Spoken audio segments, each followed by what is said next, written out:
Maintenant, comment je fais pour, par exemple, juste pour... Est-ce qu'il y a un autre moyen? Pas forcément contacter des personnes à très haut level, mais des personnes qui sont proches de mon niveau ou juste à une table ou deux devant moi, en fait. Comment je fais? Si on reste sur du en ligne ou du physique... Comment je fais? Moi, je travaille, j'ai un job, je suis salarié. Qu'est-ce que je fais? Je pense que tu as fait pratiquement les mêmes choses. Rien que le fait de montrer que tu es là, de montrer que tu es sérieux, tu es enviable, de montrer où est-ce que tu es, ce que tu recherches, ce que tu proposes, ce que tu donnes. Le fait d'être là, rien que ça peut attirer des gens. Être là où? Genre montrer que tu es là, tu vois. Ok.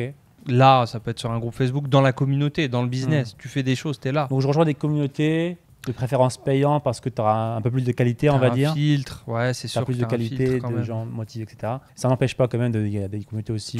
Au début, oui, tu fais un peu tout. Parce qu'il va y avoir aussi des fois où ça ne va pas fit. Il va avoir un peu de volume à faire avant de trouver des groupes ou des gens avec qui vraiment le networking va être intéressant. Ouais, je pense un premier, par exemple, job facile à faire où tu peux faire du bénévolat et tu parles beaucoup de valeur à un groupe. C'est par exemple, tu deviens modérateur dans un groupe Facebook, par exemple. Tu trouves la niche qui t'intéresse, il y a un job qui t'intéresse, tu trouves un groupe, tu interagis, tu réponds aux commentaires, des fois juste de la politesse. Tu accueilles les nouveaux membres, bienvenue, machin, tu guides les gens, tu as une question sur ça, le coach a déjà posé la question là-bas, et forcément le coach à un moment donné, le propriétaire du groupe, ou peu importe, va te repérer. Et là, tu peux par exemple envoyer un message, écoute, je me propose en tant que modérateur, bénévolat, pendant X temps, et je veux juste aider la communauté. Et là, forcément, dès que tu as franchi le premier pas, la porte est... tu découvres le nouveau monde, c'est Harry Potter, quoi. Tu rentres derrière et hop, de shop en shop, tu fais d'autres rencontres ici et là. Mais il faut être dedans au début, c'est clair. Après, je mettrais un grain de sable à tout ça. C'est que franchement, quand tu es ultra débutant, tu ne vas pas passer ton temps à networker. Il faut quand même passer à l'action, faire avancer les choses. Parce que je vois beaucoup de débutants qui disent « Oui, mais moi, j'ai pas de networking, j'ai pas de groupe, j'ai pas de sous-groupe, j'ai pas d'entretien, on se rencontre pas, machin, truc. Ouais. » À un moment donné, il faut bouger. Seul ou en groupe, il faut bouger. Il ne faut pas se perdre dans le networking de je vais de convention. Ça aussi, c'est un syndrome que je voyais partout, même en francophonie. Des gens, ils faisaient de séminaire en séminaire, par exemple dans l'immobilier. Ils avaient fait tous les séminaires des grands formateurs francophones en immobilier. Ils disaient, du coup, tu as combien d'appart? Ah non, mais là, je prépare le dossier bancaire, machin. C'était une forme de procrastination active. Ils avaient l'impression de faire des choses, mais ils faisaient rien.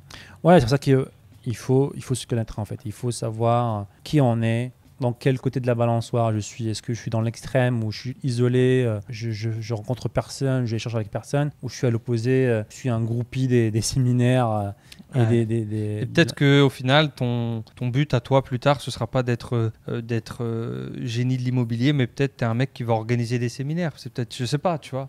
Si tu te découvres comme ça, peut-être que tu découvriras autre chose. Un autre truc que je dirais aussi, et juste par rapport à l'environnement, comme tu dis, tu as bien fait de le préciser, que c'est aussi dangereux aussi dans le cas où tu es dans le mauvais environnement. En fait. Surtout lorsqu'on est débutant. Si par exemple, tu es dans un groupe de débutants, et ça on l'a vu aussi pas mal de fois dans nos coachings et tout, on a par exemple 4 personnes, ils sont tous débutants, ils sont tous qui est le à la case 0 en fait. Et ça va être dangereux parce qu'il suffit qu'une personne... Imaginons que vous êtes 4 personnes, ok?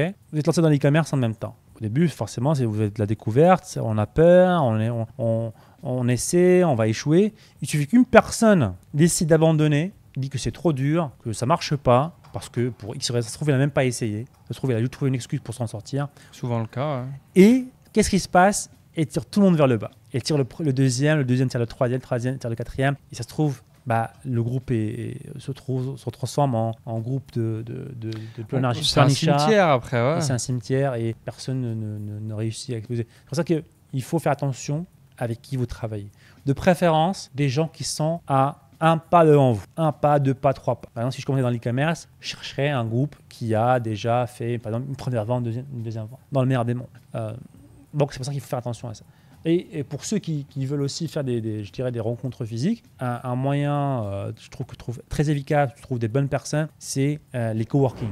Ouais. Les coworking, c'est vraiment quelque chose de... Carrément. C'est vraiment un gros hack pour la productivité et aussi pour rencontrer des personnes.